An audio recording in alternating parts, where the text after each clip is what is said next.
Good evening. Today is Monday, March 22nd, the day after Bach's birthday. And Isaac shared with me some great material, so I thought I would pass on some of the things that I found very interesting.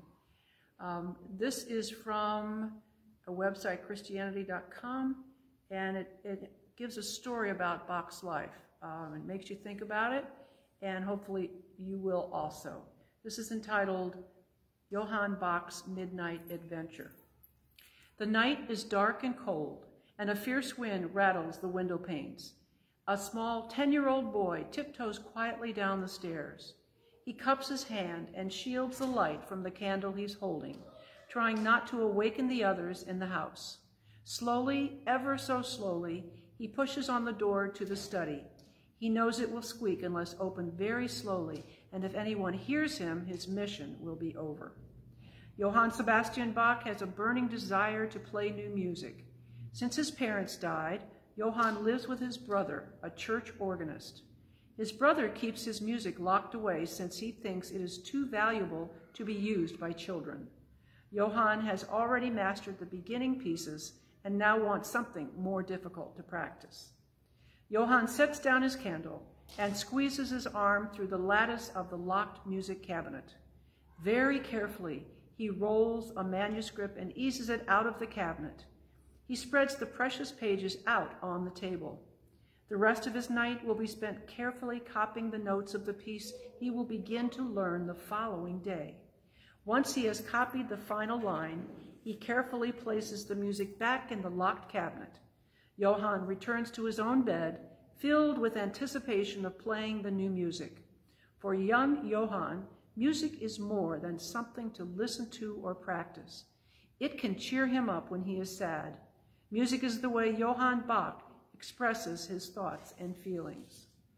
Johann Bach's love of music and dedication to practice began to pay off. At just 17 years old, he got his first job as a church organist. His family was pleased to see him carry on the family tradition in music. Word of his abilities spread quickly. One day, he went to compete in an organ contest, only to learn there was no contest. "I guess you've won the organ contest, Johann," the judges said. "But I haven't even played a single note. How did I win?" he asked. "The Frenchman heard of your amazing talent and didn't want to risk getting beaten. Louis Marchand knows he can't beat you." When Johann played music, he felt his soul praising God. In fact, he once said, "I play the notes as they are written, but it is God who makes the music." After a few years, Johann got another job as a church organist and choir director at a small German church. He directed the choir and wrote the worship music used in the church service. But even though he used his musical talents to glorify God, a problem soon arose. "Johann, people are complaining about the music you've been composing." Bach was stunned. He knew that some of the recent pieces were his best work. What could the problem be? The man continued, "The music is too showy. Some of our members even think it is sinful. Music should be simple so that it draws attention to God, not to the music or the performers." Bach couldn't believe it. His music was sinful? How could people call his music sinful when he only tried to glorify God? Bach took a deep breath before defending his music. "The main purpose of my music is to glorify God. Some people do this with music that is simple. I haven't chosen to use a simple style, but my music comes from my heart as a humble offering to God. This honors God no matter what musical style I use." Unfortunately, Bach and the church could not agree on this matter, so he started looking for another job. In fact, Bach changed jobs so many times during his life, searching for the freedom to write the music he heard in his soul. He found a temporary refuge in the town of Weimar.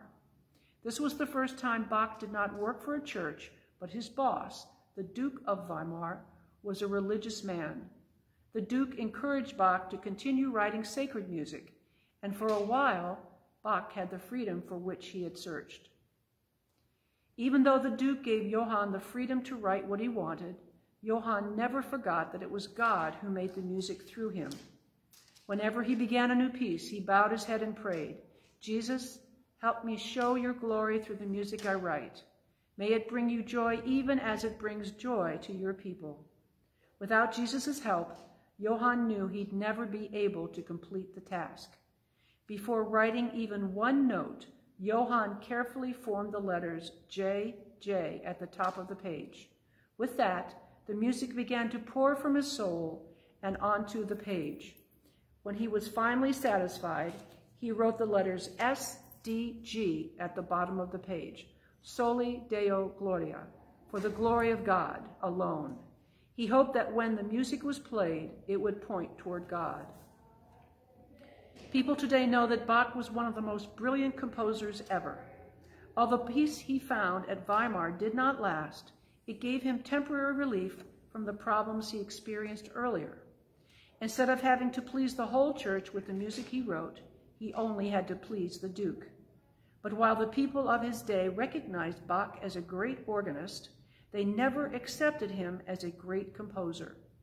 When he died in 1750, his music was considered old-fashioned and had been forgotten by most people. It was not until almost 80 years later that his music was rediscovered. In 1829, the composer Felix Mendelssohn found a copy of Bach's St. Matthew Passion, the story of Jesus' crucifixion and death, and decided to perform it. The people who heard this performance of Bach's music loved it. They wondered why his music had been forgotten. Now that people knew about Bach's music, they began performing it at concerts and in churches around the world. Bach became more famous 100 years after his death than he had ever been while he was alive, but he never desired to become famous. His desire was to glorify God. Today, his music is played and studied around the world. It is used in nearly every Christian denomination. It is safe to say that many people now agree that Bach's music truly is Soli Deo Gloria, to the glory of God alone. And some questions to make you think about what you've just heard.